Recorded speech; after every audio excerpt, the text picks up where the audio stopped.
Peeps, what is poppin'? Goobs back here with another video. In this one, we have another ranking list for your Diamond Dynasty squad. This time, it's outfielders. We have been blessed so far with so many great outfield options to start off the first, third half of MLB The Show 22. There are a ton of good outfielders, and there's only going to be more to come. Before we get into this video, peeps, it would really mean the world if you could drop a like and subscribe if you're new to the channel. If you enjoy these top 10 lists, make sure to leave down below which one you would like to see next. I think we covered starting pitchers and relievers, so now we're doing outfielders, maybe infielders next, or catchers, or something like that. Let me know. Starting off with number 10, we have a former Toronto Blue Jays top prospect, Austin Martin. Obviously was involved in the deal with Jose Barrios along with Simeon Woods Richardson along to the Twins. We don't have to talk about that trade. 20 contact, 75 power, 83 power on both respected sides. I believe he starts with 80 fielding, so he already starts with that gold fielding. He can't hit that diamond level fielding that you would like in center field, but this card really reminds me a lot. If you enjoyed the Trey Turner Team Affinity card last year, I think you're really gonna like this card. There were a lot of cards that I had to leave off of this list that I really like. I didn't do any honorable mentions, but there were so many cards, so many future star cards and stuff like that that I could use, and just like good cards in general that have to be left out. But Austin Martin cuts it.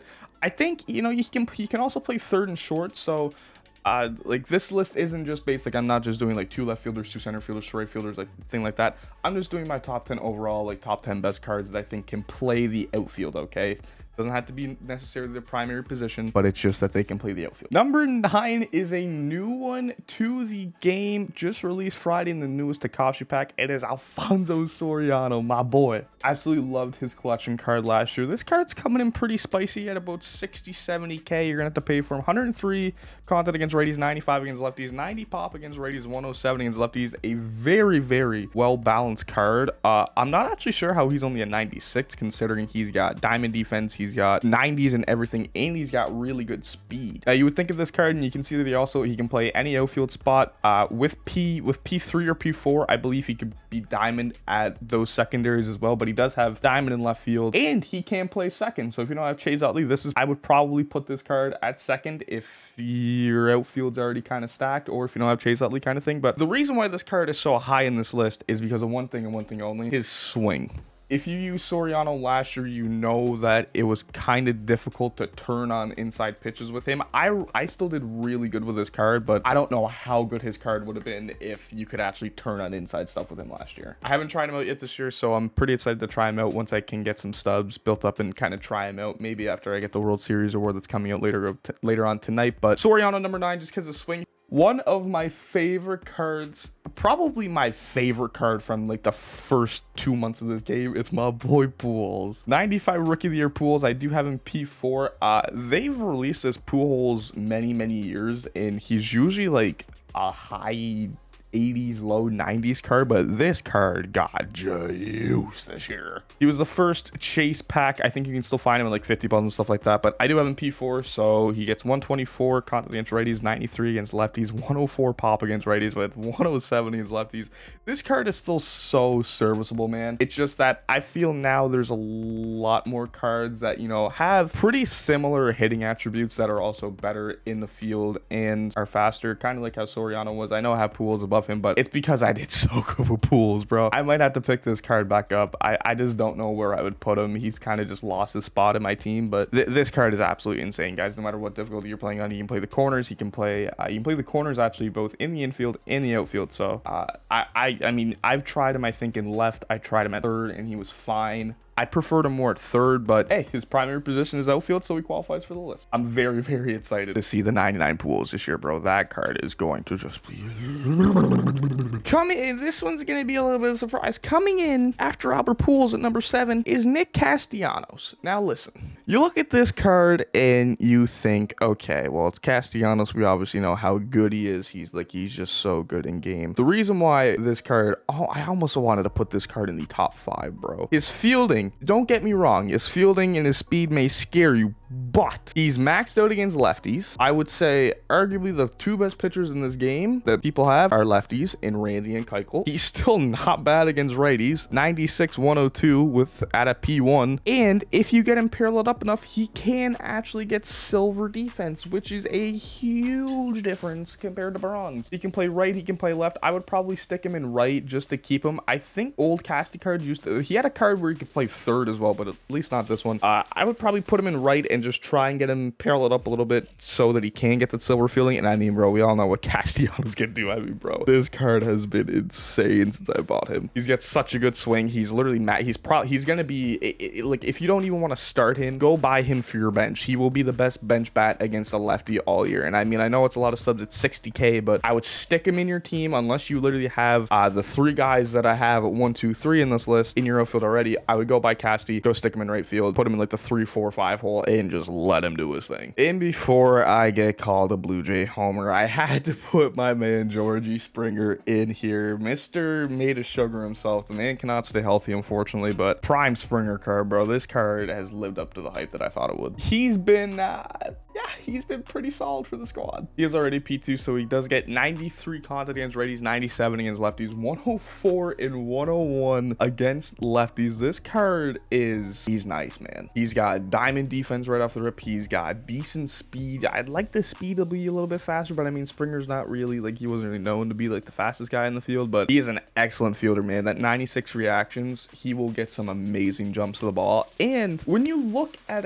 a card like Trout and you look at his contact, obviously Trout's, like, in my opinion, the best card in the game, but the contact against righties is so similar to Trout's, and Springer's swing is nuts, man. If you have not tried this card, he's in the BR program. He's about 80-90k, I would say. Go pick him up if you do not have Trout or the other center fielder that is above him on this list. Go get Springer, man. You will not be disappointed, I promise. You'll be able to use this card for a very long time too, because I honestly think this would be a very good bench bat as well once he, you know, his lifespan of the card kind of is over, just because, like, he's so well rounded, man. Like, he's the 5-tool player that you would just want. He's so good. We are cracking the top 5 with, I believe, the first switch hitter, and I think, yeah, he is the only switch hitter on this list, Mr.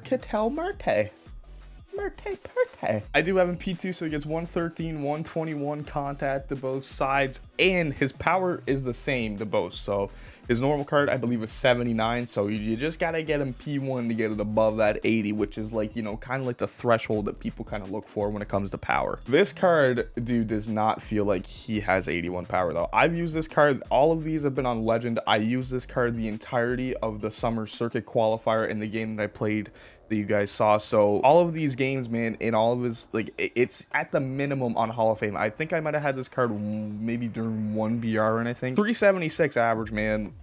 Like, the card does everything. I was playing him in left. He gets I almost have him at P3, so he will get gold defense at his secondaries once I get him to P3 or P4, I believe. But honestly, man, other than the speed, this card has it all. He's not a liability in the field, regardless of his, you know, he's a little bit slower. One of the best hitting cards I've used all year, low-key switch hitter. And you guys know how much I value something like contact over the power in this game. At least when it comes to something like this, like, I would rather him have the super high contact and, like, kind of lower power compared to super high power and low contact. You can't go wrong with this Cattell card, man. He can play the entire outfield. He can play the middle infield. Like, he can do everything. He hits nukes. He makes plays.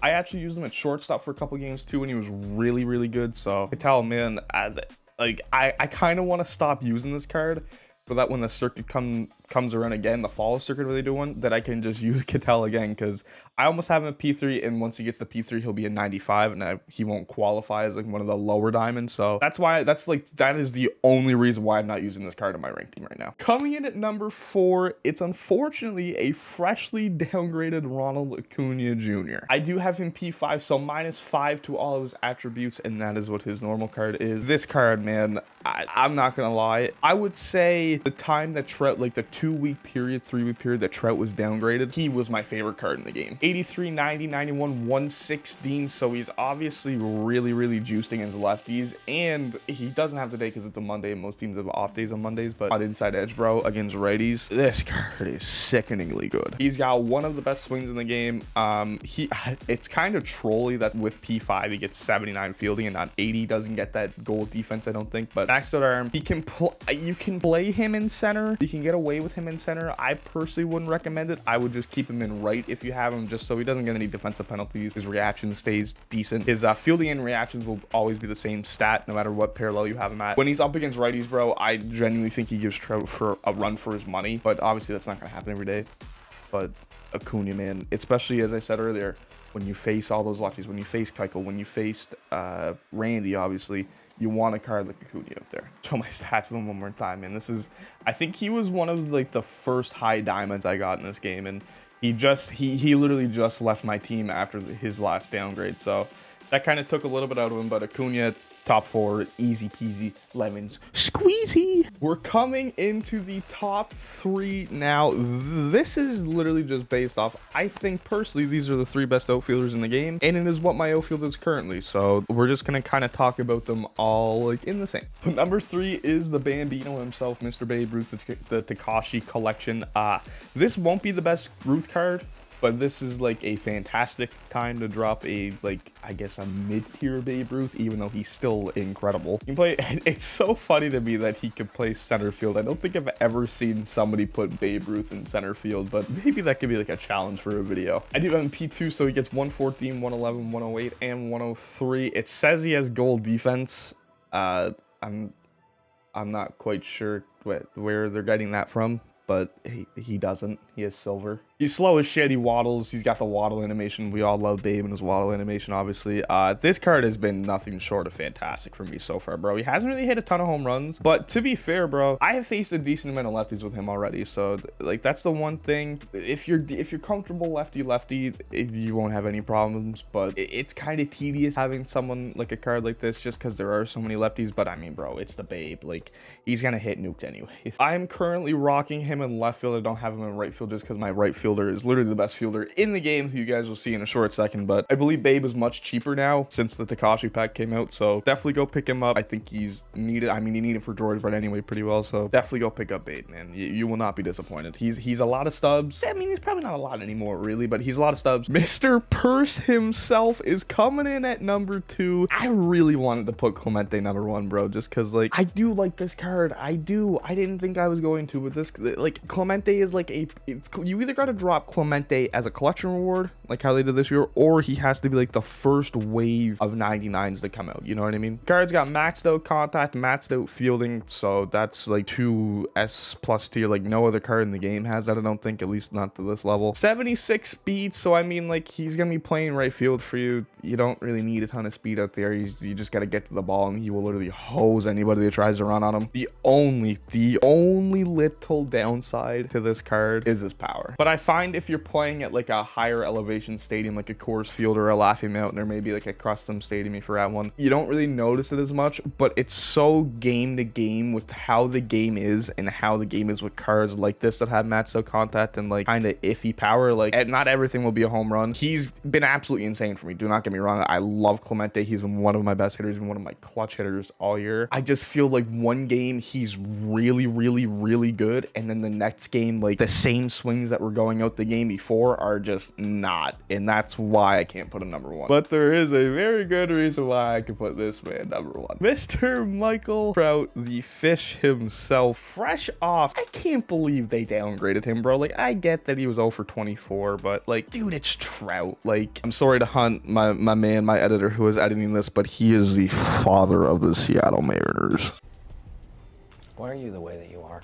I think the first series after like his slump, he scored 75% of his runs against the Mariners, and he hit like 2 more home runs this past weekend, or like whenever he played them again or something, bro. That guy, I think somebody told me also he has the most RBIs ever against the Mariners now. He's their father. Talking about the card though, man, you guys all know about Trout. He's the best card in the game in my opinion. He's the best. Well, George Brett, but I still give the slight nod to Trout. His contact is finally fixed against righties. He gets 96 when he's when he's getting inside edge. So I mean, man, like honestly, bro, they could give this card 0 contact, he would still hit it to orbit. He gets pretty decent fielding. I only have him P3. I don't know what I'm gonna do with Trout, because there's obviously gonna be better center fielders that come along, and there are better center fielders as far as like fielding wise. So I think once I get him paralleled up a little bit, and he does get, because right now he would get 79 fielding in left. So I kind of want to get him to P4, P5 before I move him, just so he still does have that gold fielding. But I mean, man, if you've used him, you just like, you know how good he is. I've actually, like, I don't get me wrong, these stats are still very good. He has 1.45 OPS for me, but compared to other cards that I'm using in like how I normally do with Trout cards, I'm kind of slacking with him a little bit. I don't know it's because of his upgrade, but I'm gonna use him tonight during the new ranked seasons, which will be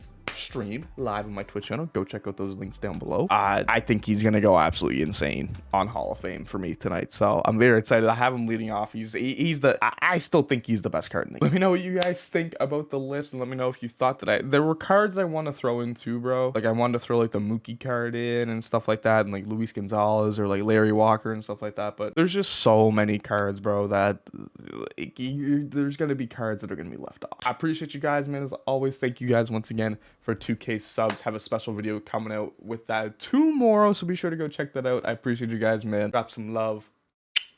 Peace.